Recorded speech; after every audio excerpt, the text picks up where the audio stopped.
Hello everyone, welcome to my channel education point. Education point में आपका स्वागत है। आज हम एयूटरिया 5000 प्लस वस्तुनिष्ठ समान अध्ययन का प्रैक्टिस सेट नंबर 72 देखेंगे। इससे पहले हम 71 प्रैक्टिस सेट का सॉल्यूशन कर चुके हैं, जिसका वीडियो हमारे यूट्यूब चैनल पर अवेलेबल है एवं उसका PDF जो है हमारे टेलीग्राम चैनल पर मिल जाएगा, जिसका लिंक वीडियो के डिस्क्रिप्शन बॉक्स में दिया हुआ है। यदि आप हमारे चैनल को सब्सक्राइब नहीं किए हैं तो कृपया हमारे चैनल को सब्सक्राइब कर लें एवं साइड में जो बेल आइकन है उन्हें भी प्रेस करें, ताकि हमारे चैनल पर आने वाले सभी नए वीडियो का नोटिफिकेशन सबसे पहले आपको प्राप्त हो। तो चलिए बिना देरी के हुए स्टार्ट करते हैं।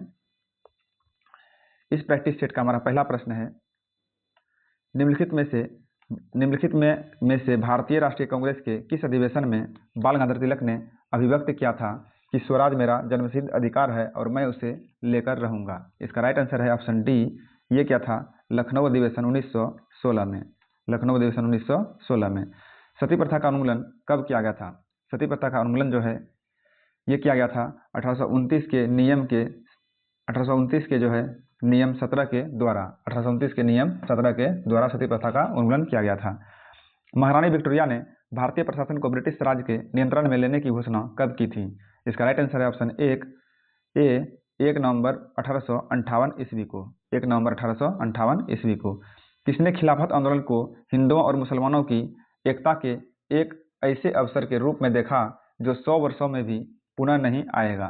और इसका राइट आंसर है ऑप्शन डी। ये देखा था महात्मा गांधी ने। अगला प्रश्न है, निम्नलिखित में से किस पुस्तक के लेखक दादा भाई नौरोजी नहीं है? दादा भाई नौरोजी जो है किस पुस्तक के लेखक नहीं है? तो ये जो है इकोनॉमिक हिस्ट्री ऑफ इंडिया के पुस्तक के लेखक नहीं है, और बाकी सब पुस्तक के लेखक दादा भाई नौरोजी हैं। अगला प्रश्न है, नचिकेता एवं यमराज के मध्य संवाद का वर्णन किस उपनिषद में मिलता है? तो इसका राइट आंसर है ऑप्शन बी। ये मिलता है कठोपनिषद में। कठोपनिषद में मिलता है। हर्षवर्धन के दक्षिण अभियान को किसने जो है नर्मदा नदी पर रोक दिया? इसका राइट आंसर है ऑप्शन सी। ये रोका था पुलकेशिन द्वितीय ने। पुलकेशिन द्वितीय ने रोका था। अगला प्रश्न है, मंगोल खां तरमाशिरिन ने निम्नलिखित में से किस तुगलक शासक के शासनकाल में भारत पर आक्रमण किया था? और इसका राइट आंसर है ऑप्शन बी। ये क्या था? मोहम्मद बिन तुगलक के शासनकाल में। मोहम्मद बिन तुगलक के शासनकाल में। अगला प्रश्न है, किस व्यक्ति ने गांधी जी से स्वयं चंपारण आने एवं वहां रैयतों की दयनीय अवस्था देखने का अनुरोध किया था? ये क्या था? राजकुमार शुक्ल ने। राजकुमार शुक्ल ने। लॉरेंज वक्र का उपयोग किसी अर्थव्यवस्था में असमानता के स्तर को मापने के लिए किया जाता है? यह निम्न में के बीच के रिश्ते को दर्शाता है। और इसका राइट आंसर है ऑप्शन बी। यह जो है जनसंख्या समूह और उसके संबंधित आय वाले शेयर को दर्शाता है। अगला प्रश्न है, निम्नलिखित में से कौन सरकारी बजट में एक पूंजी प्राप्ति है? निम्नलिखित में से कौन सरकारी बजट में एक पूंजी प्राप्ति है? तो ये है सरकार द्वारा जनता से लिया गया उधार। सरकार द्वारा जनता से लिया गया उधार। गंगा के मैदान में उर्वरता के बने रहने का कारण क्या है? गंगा के मैदान में उर्वरता बने रहने का कारण है किसानों का मेहनती होना। किसानों का मेहनती होना। अगला प्रश्न है, निम्नलिखित में से कौन सही सुमेलित है? और इसका राइट आंसर है ऑप्शन डी। इसमें जो है ये डी नंबर सही सुमेलित है। उष्णकटिबंधीय आर्द्र पर्णपाती वन तराई क्षेत्र में पाए जाते हैं। अगला प्रश्न है, वैज्ञानिकों की टीमों ने किसने सर्वप्रथम अंटार्कटिका के ऊपर ओजोन छिद्र का पता लगाया? और इसका राइट आंसर है ऑप्शन ए। ये था रूसी टीम था। निम्नलिखित में से कौन सा एक गैर आर्थिक घटकों में से नहीं है जो आर्थिक विकास में योगदान देते हैं? और इसका राइट आंसर है ऑप्शन बी। ये है भ्रष्टाचार। अगला प्रश्न है, निम्नलिखित में से कौन सुमेलित नहीं है? और इसका राइट आंसर है ऑप्शन ए। डाउन्स उष्णकटिबंधीय घास का मैदान ये सुमेलित नहीं है। अगला प्रश्न है, निम्नलिखित में से किस ऊर्जा का मान हमेशा धनात्मक होता है? निम्नलिखित में से किस ऊर्जा का मान जो है हमेशा धनात्मक होता है? इसमें जो है गतिज ऊर्जा का मान हमेशा धनात्मक होता है। अगला प्रश्न है, निम्नलिखित में से कौन सुमेलित है? इसमें से कौन सुमेलित है? इसमें जो है ये ए नंबर सुमेलित है। एस्किमो कनाडा में पाए जाते हैं।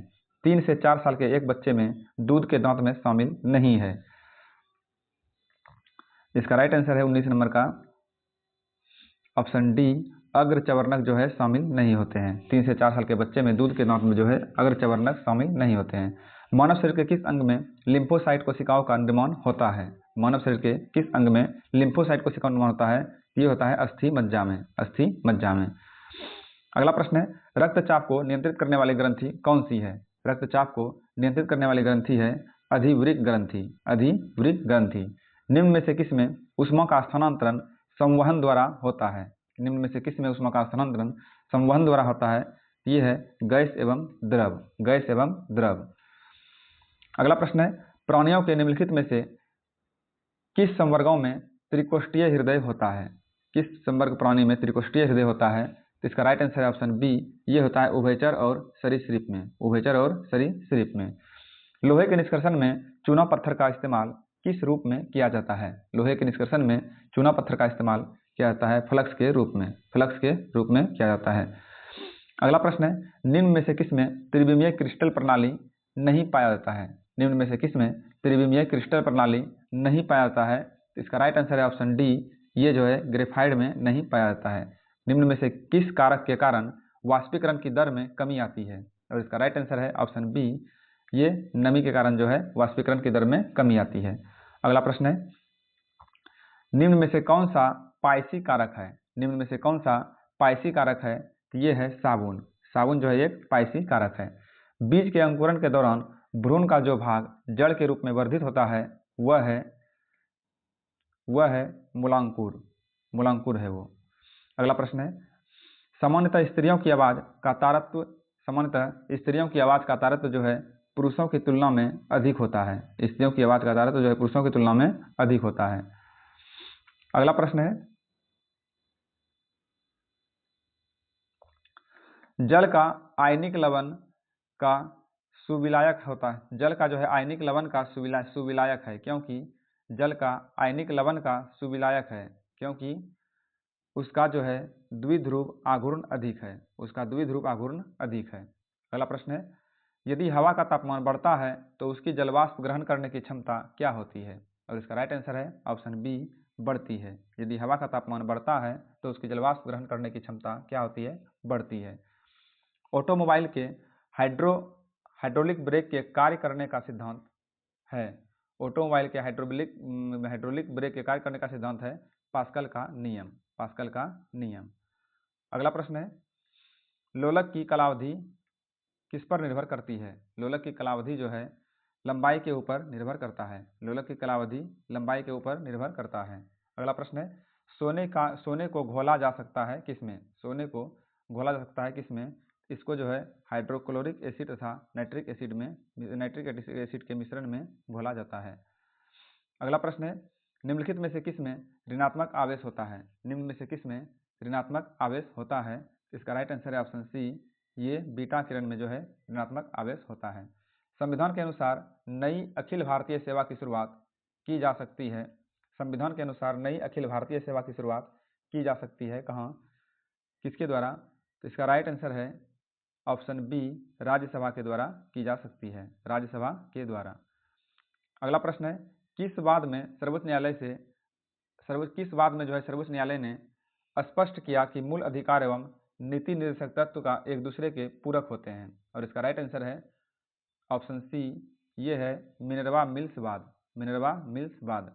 देश में सबसे पहले किस राज्य के चुनाव में ईवीएम का प्रयोग किया गया था? देश में सबसे पहले किस राज्य के चुनाव में ईवीएम का प्रयोग किया गया था? तो इसका राइट आंसर है ऑप्शन बी, ये किया गया था केरल के चुनाव में। अगला प्रश्न है, भारतीय संविधान के समवर्ती सूची में निम्न में से क्या शामिल नहीं है?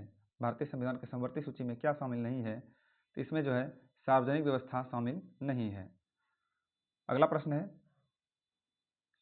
केंद्र सरकार वित्तीय संबंध का उपबंध संविधान के किस भाग में किया गया है? केंद्र सरकार वित्तीय संबंध का उपबंध संविधान के किस भाग में किया गया है? इसका राइट आंसर है ऑप्शन सी, भाग 12 में, भाग 12 में जो है केंद्र राज्य वित्तीय संबंध का उपबंध किया गया है। निम्न में से कौन राष्ट्रपति के प्रसाद प्रयत्न पद धारण नहीं करता है? और इसका राइट आंसर है ऑप्शन सी, ये है लोकसभा अध्यक्ष, लोकसभा अध्यक्ष।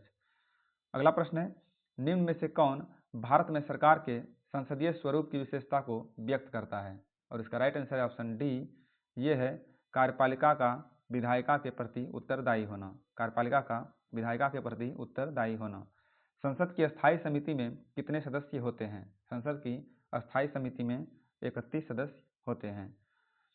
अगला प्रश्न है, भारत में निर्वाचन के संदर्भ में VVPAT का सही पूरा शब्द रूप निम्न में से कौन सा है? और इसका राइट आंसर है ऑप्शन सी, ये है voter verifiable paper audit trail. Voter verifiable paper audit trail. अगला प्रश्न है, प्रथम एंग्लो बर्मा युद्ध जो कि 1824 से 26 के मध्य हुआ था, इसके बाद कौन सी संधि हुई थी? इसका राइट आंसर है ऑप्शन डी, ये हुई थी यंडाबू संधि। यंडाबू संधि। अगला प्रश्न है, तत्वबोधिनी सभा की स्थापना किसके द्वारा की गई थी? तत्वबोधिनी सभा की स्थापना की गई थी देवेंद्रनाथ टैगोर के द्वारा। देवेंद्रनाथ टैगोर के द्वारा की गई थी। युकाटन स्ट्रेट किन दो देशों को जोड़ता है? युकाटन स्ट्रेट जो है जोड़ता है मेक्सिको और क्यूबा को। मेक्सिको और क्यूबा को जोड़ता है। अगला प्रश्न है, हर्षवर्धन और पुलकेशिन द्वितीय के बीच किस नदी के तट पर युद्ध हुआ था? तो इसका राइट आंसर है ऑप्शन ए, ये हुआ था नर्मदा नदी के तट पर। नर्मदा नदी के तट पर हुआ था। अगला प्रश्न है, मौर्य काल में सीमावर्ती दुर्गों का रक्षक क्या कहलाता था? मौर्य काल में जो है सीमावर्ती दुर्गों का रक्षक क्या कहलाता था? तो इसका राइट आंसर है ऑप्शन डी, अंतपाल। अंतपाल। इस प्रैक्टिस सेट का हमारा लास्ट प्रश्न है, निम्नलिखित में से किन विद्वानों ने 1579 ईस्वी में मजहर का प्रारूप तैयार किया था? और इसका राइट आंसर है ऑप्शन ए, ये क्या था अबुल फजल और शेख मुबारक। अबुल फजल और शेख मुबारक ने। इस तरह से हमारा ये सेट समाप्त होता है। मिलते हैं अगले प्रैक्टिस सेट में। धन्यवाद।